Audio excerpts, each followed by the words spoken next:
going on, guys? So I'm waiting for this unit to come back on, and I've kind of already ran the thing once. The reason I'm at this house, yes, it is a temp star system, and it is one that we installed right there, the ion deal. The guy said it's been cooling fine, 71 degrees in the house, but the humidity's been a little higher.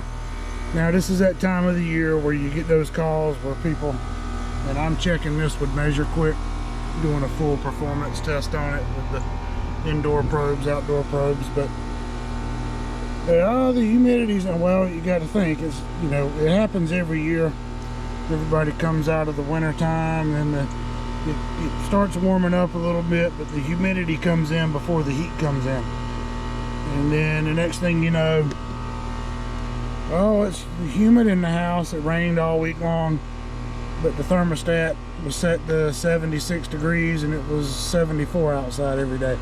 So the system's not coming on frequently enough on long enough run cycles to dehumidify, so they start freaking out. Now this is one we put in January, and I'm running it, and the thermostat, which I'll show you a picture, 67% humidity in the house, and my indoor probes up here, this is my outdoor, I've got two inside, one in the return, one in the supply.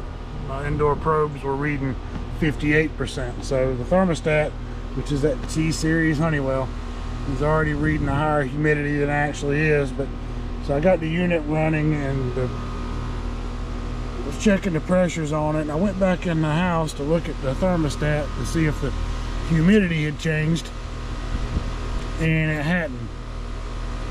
But I noticed that it was blowing wide open in there, so I went under the house, and I'll show you that here in a minute, because I'm gonna go back under there and double check my static. Went under the house, my static was almost 1 inch, and the fan coil, the blower speeds, never got set up properly for the outdoor unit tonnage, so it was blowing wide open. That crawl space door is bugging me. It's windy out here, keeps blowing open and closed. But anyway, so it was blowing way too hard, so it was moving air through the system way too fast, overcooling the house and shutting the thing off before it ran long enough to pull any moisture out. So that's kind of what I'm double checking now. So we're going to go back under the house and I'll show you what I'm talking about. Alright guys, so we're under the house, and like I said, this thing just came back on. I'm gonna let it run about 10-15 minutes, stabilize. I'm gonna recheck my static, and like I said, humidity this time of year, we get that every year. People call it, oh yeah, put the unit in, or blah blah blah, my humidity. You know, they think a brand new system, they think the equipment is just supposed to keep the humidity down in a house regardless of whether it's running or not, and that's not the case. I had a lady last week, we had rain every other day last week. We got 3 inches of rain last week. Every other day raining, cloudy. The temperatures every day were in the low 70s, and she keeps the thermostat set on 78, and she was like, this humidity in here. I'm like, well ma'am, you got it set on 78. That's 5 degrees above what the outdoor temperature is, and it's not going to come on enough at that temperature to. Now they always give you the, oh well, my old unit didn't. Well, I mean, if your old unit was working so well, why did you replace it? You know, it's humidity that drives me crazy. There's a little bit of validity to this one, because the airflow was set so high. So before I had a 0.35 static on my supply. As you can see now, we're looking at about a 0.17. So I changed the airflow on it, and I'll take this door off here in a minute and I'll show you what that was. The return static on it, which I'm going to check over here, was reading 0.64. So we were basically at almost a full inch of static on that system, on this thing, and that's no bueno. And I mean, we do, you know, our installers do the startups, or we send a tech to do them from time to time. So now I've gone from, I'm gonna need to look at his filters when I go inside, but now I've gone from a 0.6. Let me get my light on that. 0.65 to a 0.37 on the return.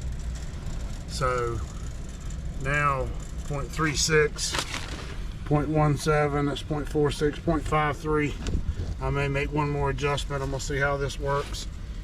But it was running at almost, and I'll show you that in a minute, almost a ton higher static than it needed to be, or a ton more CFM than it needed. So the air is moving through this thing too fast for any water to get pulled out of it. It's overcooling the space, and it's shutting off too soon. So it's not getting a long enough run time, and then the airflow is not going through this coil slow enough to pull the moisture out of it. So those are things you got to look at. And like I said, we primarily 95% of the time put train equipment in, and this is a temp star and train. I mean, I can go in, and they put this unistrut too close, but a train, I can go in and tell it exactly what ton the outdoor unit is and how many CFM per tons I want it to run. 400, 420, 380. Typically 370 to 380 is what I'd want to set it at in the southeast for humidity. But this, I'm getting ready to show you how to do it, and this is a bunch of mess right here. Okay, so you got this little board down in here in this thing, and you got to make sure you put your wire in the right place for what you had. And this thing was basically set to 3.5 tons of airflow instead of 3. And then our little adjustment down here was set on high, which will go 15% above what your nominal airflow setting is set to. So if I put it there and put that on high, 3 tons of airflow is going to run to about 3.5, or I put it on 3.5. It was set on 3.5 ton. So now it's going to run closer to 4 tons of airflow with that 15% increase on it.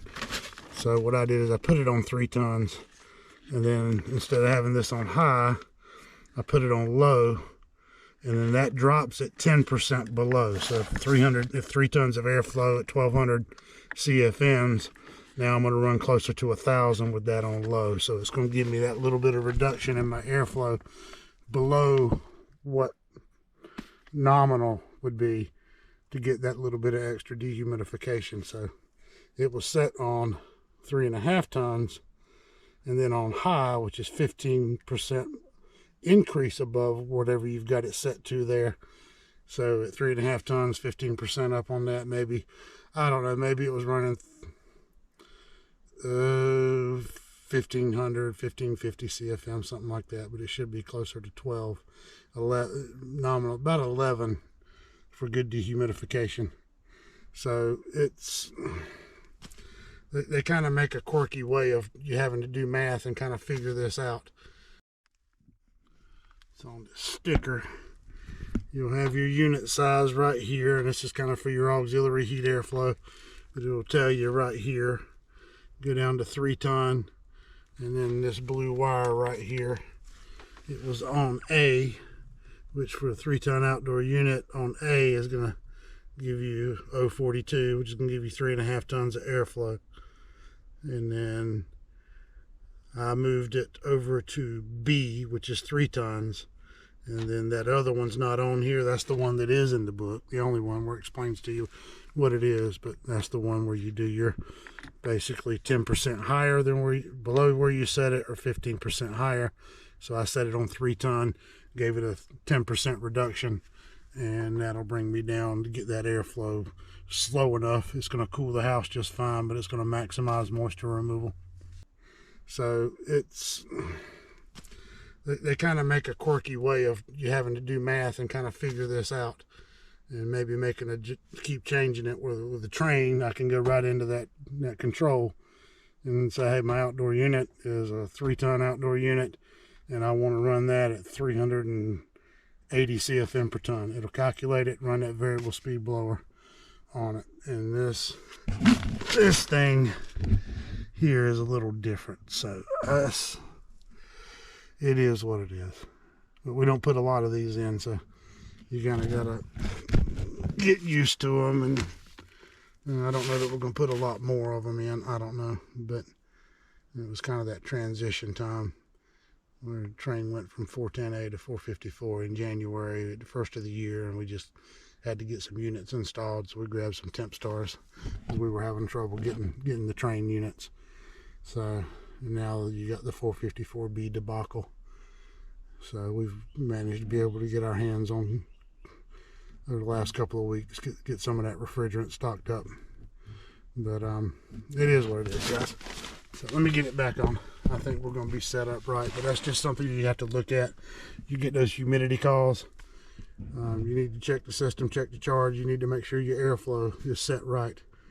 You need to check that when it's installed, make sure it's set right. This one wasn't set up right from day one, so I mean, I'm not gonna, you know, be worried so much about that. It's just being so used to putting in trains day after day after day after day and getting it a certain way.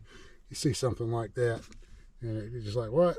Well, what am I supposed to do with this? And there's nothing in the book in there. You just got to decipher what it's telling you on this sticker, and then it is what it is. Anyway, guys, let me get it back on, and we're going to get it back. I need to check the upstairs system too. We replaced both of them. He said he hasn't had a problem upstairs, but I'm going to check that one anyway just to make sure I'm not leaving something behind. Alright guys, now that I got the airflow set, I'm out here, I'm setting the charge because the original charge was set based on incorrect airflow, way too much airflow. And we're getting about a 10-degree subcooling, about a 12.5 superheat. Both my pressures in the green. I've got my probes inside, so it's giving me my information there. Supply bulb, wet bulb. The temperature split is up from 14 to 17. This calls for a 16-degree subcooling, and I'm only at 10, so I got a little bit to go. But water being removed, enthalpy, all that good stuff. So Measure Quick works pretty good. But airflow, guys, you got to get airflow set. That's the key indicator. Check your filters. Make sure your dampers are open. Check your static. Make sure all that is good before you start assuming something, you know, that's not actually a problem. But humidity is always a booger to deal with. But making sure the system's set up right. Too much airflow is not going to do any humidity removal.